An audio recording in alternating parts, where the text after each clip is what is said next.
সাত কলেজে এই বছর কততম সিরিয়াল পর্যন্ত চান্স হতে পারে সেই বিষয়টা তোমরা অনেকে জানতে চেয়েছো। প্রিয় শিক্ষার্থী, তোমরা যারা ঢাকা বিশ্ববিদ্যালয় অধিভুক্ত সরকারি সাত কলেজে 2024 সালে ভর্তি পরীক্ষায় অংশগ্রহণ করেছো এবং তোমরা যারা উত্তীর্ণ হয়েছো তোমাদের সবাইকে অভিনন্দন জানাচ্ছি। তো তোমরা এই প্রশ্নটি আমাদেরকে করেছো অনেকেই, আমাদের স্টুডেন্টও অনেকে করেছো। সো আজকে আমরা এই বিষয়টা নিয়ে জানবো। আর আমাদের যেহেতু 4 বছর ধরে আমরা কাজ করছি সাত কলেজ নিয়ে, বিগত বছরে আমাদের স্টুডেন্ট কিন্তু এখন পড়াশোনা করছে প্রায় 1050 জন স্টুডেন্ট। সো সেই ক্ষেত্রে আমাদের একটা অভিজ্ঞতা থেকেই আমরা কথাগুলো বলবো এবং দেখা যাচ্ছে যে এটা আমাদের একটা অনুমান এবং গত বছরে যতটুকু নিয়েছে, যত পর্যন্ত সিরিয়ালে গিয়েছে ওই বিষয়গুলো আমরা অ্যানালাইসিস করে একটা অনুমান করছি। আর সবকিছু মিলিয়ে হচ্ছে আজকে আমরা তোমাদেরকে ধারণাটা দিব। সো এর বেশিও নিতে পারে, সিরিয়ালে বেশি থাকলেও নিতে পারে। আবার দেখা যাচ্ছে সাত কলেজের যেহেতু এখন চাহিদা বাড়ছে, অনেক স্টুডেন্টে চায় সাত কলেজে ভর্তি হয়ে যেতে। সো সেই ক্ষেত্রে আবার কিন্তু অত বেশি নিবেও না। সো সেই ক্ষেত্রে আমরা এই বিষয়গুলো আজকে আমরা জানবো। প্রিয় শিক্ষার্থী, তোমরা অনেকে প্রশ্ন করেছো সাত কলেজে এবার কততম পর্যন্ত মানবিক ইউনিটে চান্স হতে পারে। অনেকে কিন্তু উত্তীর্ণ হয়েছে, যারা পাশ করেছো তারা কিন্তু উত্তীর্ণ হয়েছো, তারা সাবজেক্ট চয়েস দিতে পারবা। কিন্তু বিষয় হচ্ছে এখানে কিন্তু তোমাদের সিট কতটুকু আছে সেটা আমাদের জানতে হবে। তোমাদের সিট কিন্তু প্রায় 9000 9500 মতো আছে।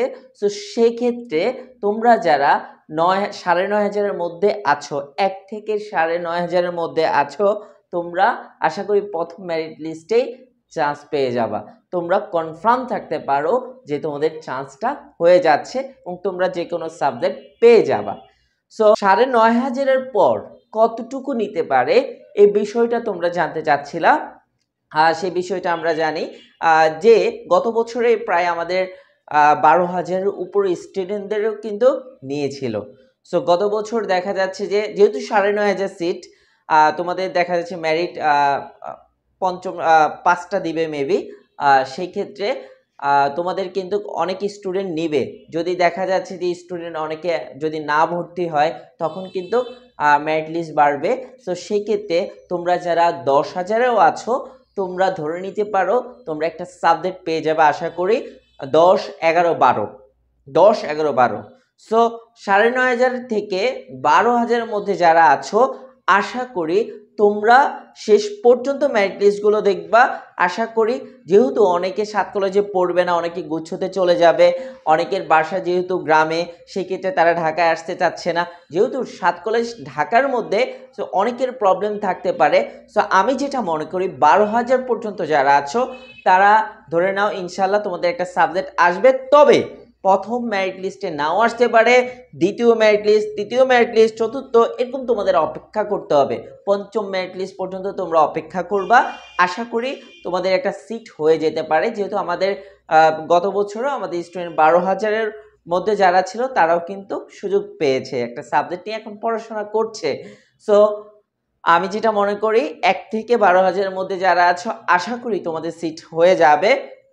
তবে 13,000 14,000 এই পর্যন্ত কি যাবে কিনা বা 15,000 পর্যন্ত যাবে কিনা এটা এখনো শিওরভাবে বলা যাচ্ছে না।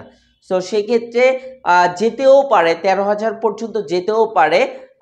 তোমরা অবশ্যই একটু অপেক্ষা করবা, হতাশ হওয়ার কারণ নেই যারা উত্তীর্ণ হয়েছে। তবে 15-16,000-এর বেশি যারা আছো তাদের সম্ভাবনাটা একটু কম।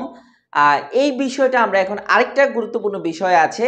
তোমরা যারা কোটা নিয়েছো, তোমাদের যাদের কোটা আছে, সো সেই ক্ষেত্রে তোমরা যদি একটু দূরেও থাকো সিরিয়ালে, যেমন ধরো 14,000 বা 13,000-এর মধ্যে থাকো, তোমাদের কিন্তু সুযোগ পাওয়ার সম্ভাবনাটা আছে। কারণ কোটায় কিন্তু একটু অগ্রাধিকার বেশি দেওয়া হয় যাদের কোটা আছে। সো কোটায় যারা আবেদন করেছে বা যাদের কোটা আছে তাদের কিন্তু সুযোগ আছে। সিরিয়ালে একটু দেরি থাকলেও কিন্তু তারা সুযোগটা পেয়ে যাবা। সো আমি যেটা মনে করি 1 থেকে 12,000 পর্যন্ত স্টুডেন্ট আশা করি সবার চান্স হয়ে যাবে। অপেক্ষা করবা পঞ্চম মেরিট লিস্ট পর্যন্ত। তবে 1 থেকে 9,500-এর মধ্যে যারা আছো বা 10,000-এর মধ্যে আছো তারা কিন্তু কনফার্ম একটি সিট পেয়ে যাচ্ছ ইনশাল্লাহ।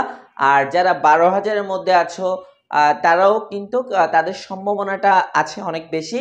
আর যারা 13, 14, 15 হাজারের মধ্যে আছে তাদের সম্ভাবনাটা একটু কম। সো তারা কি করতে পারো, অবশ্যই তারা যদি কোনো বিষয় যদি ইম্পর্টেন্ট বিষয় থাকে, যেমন কোনো ইউনিভার্সিটি তোমরা ভর্তি হতে চাচ্ছ, সো সেই ক্ষেত্রে তোমরা কিন্তু ওই জায়গায় ভর্তি হয়ে নিতে পারো, আবার 7 কলেজের জন্য অপেক্ষা করতে পারো। আর যদি এমন হয় যে অপেক্ষা করার সুযোগ আছে, তো তোমরা অপেক্ষা করতে পারো যারা 13 হাজারের মধ্যে আছো বা 14 হাজারের মধ্যে আছো। আর যাদের কোটা আছে তারা কিন্তু চান্স পেয়ে যাবা। সো আশা করি এই বিষয়টা তোমাদের ক্লিয়ার করেছি। 1 থেকে 10,500-এর মধ্যে, 10,000-এর মধ্যে যারা আছে তারা কনফার্ম চান্স পাচ্ছে। 10,000 থেকে 12,000-এর মধ্যে আছে তারা পর্যায়ক্রমিতে চান্স পাবে। প্রথম, দ্বিতীয় মেরিট লিস্ট এভাবে করে আসছে, তাদের চান্স হয়ে যাবে। তবে 13-14 হাজার যারা আছো তাদের রিস্ক আছে, চান্স পাওয়ার সম্ভাবনাটা একটু কম। সো তোমাদের যদি ভাগ্য ভালো থাকে চান্স হয়ে যাবে। আর যাদের কোটা আছে, সিরিয়াল একটু দেরি থাকলেও তাদের চান্স পাওয়াটা অনেক বেশি। সো প্রিয় শিক্ষার্থী, এই বিষয়টা জানতে চেয়েছিলাম, আশা করি তোমরা সবাই বুঝতে পেরেছো। পরবর্তীতে আমরা তোমাদের সাবজেক্ট চয়েস কিভাবে দিতে হবে সেই বিষয়টা নিয়ে আমাদের চ্যানেলে ফাজ স্টাডি সেন্টারে কিন্তু আমাদের ভিডিও আপলোড দেওয়া হবে।